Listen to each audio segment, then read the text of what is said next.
Hey, we're on a roll there, Caboodle. Are you ready for the next installment of the Astro update? Yeah. All right, I know you can't wait, huh? Yeah.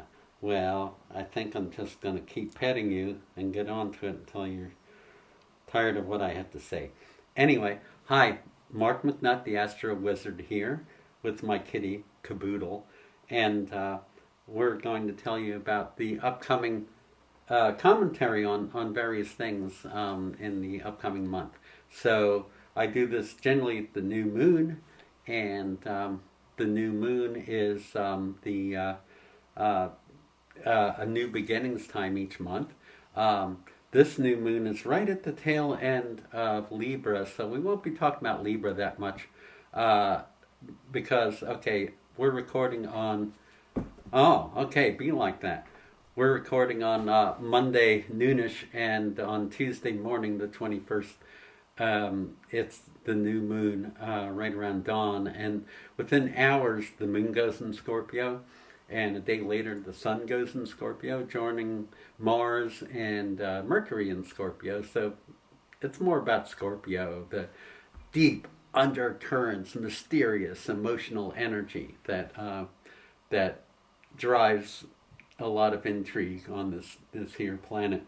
And so, Scorpio times, well, it's always going into Samhain and the energy of Halloween and that sort of thing. So it's kind of like embracing the dark side in a good way. So, particularly embracing your own emotions and the emotional undercurrents of things and getting real about it. Um, Mercury is in Scorpio, and so is Mars, and they're this week being in a conjunction, uh, so co-joined, connected, working in tandem together. Mercury conjunct Mars is really antsy. It's very unsettled energy. It's energy good for getting stuff done. It's not a relaxing energy at all because Mercury stimulates the mind and Mars stimulates action. So it's a good time to take action on deep-seated change and that sort of thing. Um, and this goes on all week, and that can be a really positive influence for a lot of people. Now, the thing is that those of us born with a lot of water signs can benefit greatly by that there's a grand trine in water, Mercury conjunct Mars, in trine with Jupiter, in trine with Saturn, and so that's a grand trine uh, forming the triangle, and that's usually a good easy flow. It doesn't mean without um, drama, but it does move energy forward, and so if you're adept at your water signs, if you're particularly the second half of Cancer, Scorpio, Pisces, well, things can really move for you now.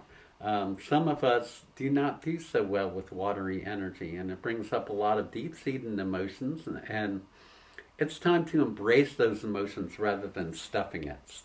Two things that will not work right now is stuffing your feelings and also uh, opposition, being like opposing things, being like buying into the polarity, which is not so necessary right now.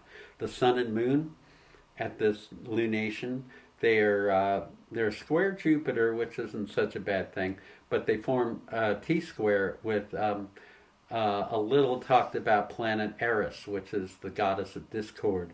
Originally, she's a trans Pluto planet, and meaning beyond Pluto, and a minor planet. And I don't talk about her that much because she's in Aries for all of us. Originally, they wanted to call her Xena, by the way, but the naming committee wouldn't have it because you can't do new mythology. You have to do traditional mythology. Um, so. Uh, so Eris, the goddess of discord, is opposite the sun and moon right now in square with Jupiter. Lots of opportunities, things like that. Um, so don't buy into the opposition. Don't buy into the working against something. Don't buy into the struggle, because this is a time when you can figure, okay, where does the logjam release in my life? Where does the energy flow? And that's what you should be looking at there. So 4 planets in Scorpio, well, that can be really intense for a lot of people. Usually Leos and Aquarians particularly don't like that. But some of us kind of like the murky undercurrents of things. Those of us who really enjoy watching unsolved mysteries and other forms that are just allow us to examine the dark side, and that's why we celebrate at All Hallowed Eve, the eve of All Saints Day, and the Day of the Dead, because we need to honor that. We need to remember those aspects, and we need to remember the ways that we are going through transformation at this time. So Mercury conjunct Mars can be very energizing, can also be very dangerous in terms of flying by the seat of our pants. So that's this last week in October. But also, Mercury and Mars are moving into a grand trine in water, trining Jupiter opportunities, and Saturn, which is still retrograde. Saturn in Pisces is recognizing kind of like the end of the cycle, and recognizing and endings and completions, so that we can compost into something better as Saturn moves back into Aries early next year. So right now, this grand trine is really the Saturn-Jupiter part of the trine. Jupiter's about abundance and opportunity. Saturn's about like lack and constriction. So these are sort of, it's kind of being a born again into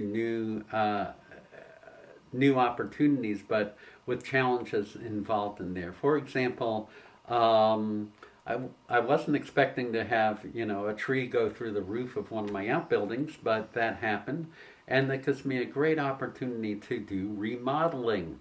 And even though that wasn't on the agenda, there it is, And so that's how we use the retrogrades. We're like, what's the opportunity in this?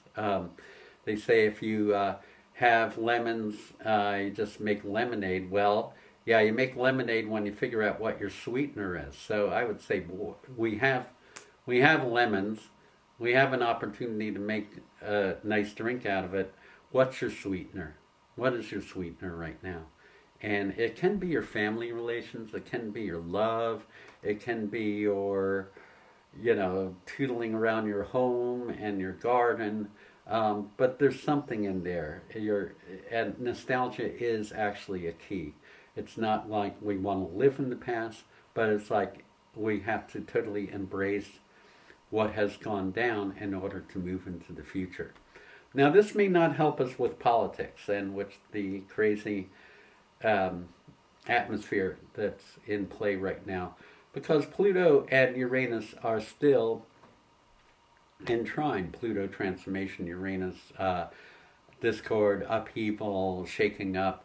And I looked at it, I was like, okay, when does that lighten up? And, because of the elliptical orbit of Pluto and Uranus wanting to rebel as much as he can, or they can, he's androgynous.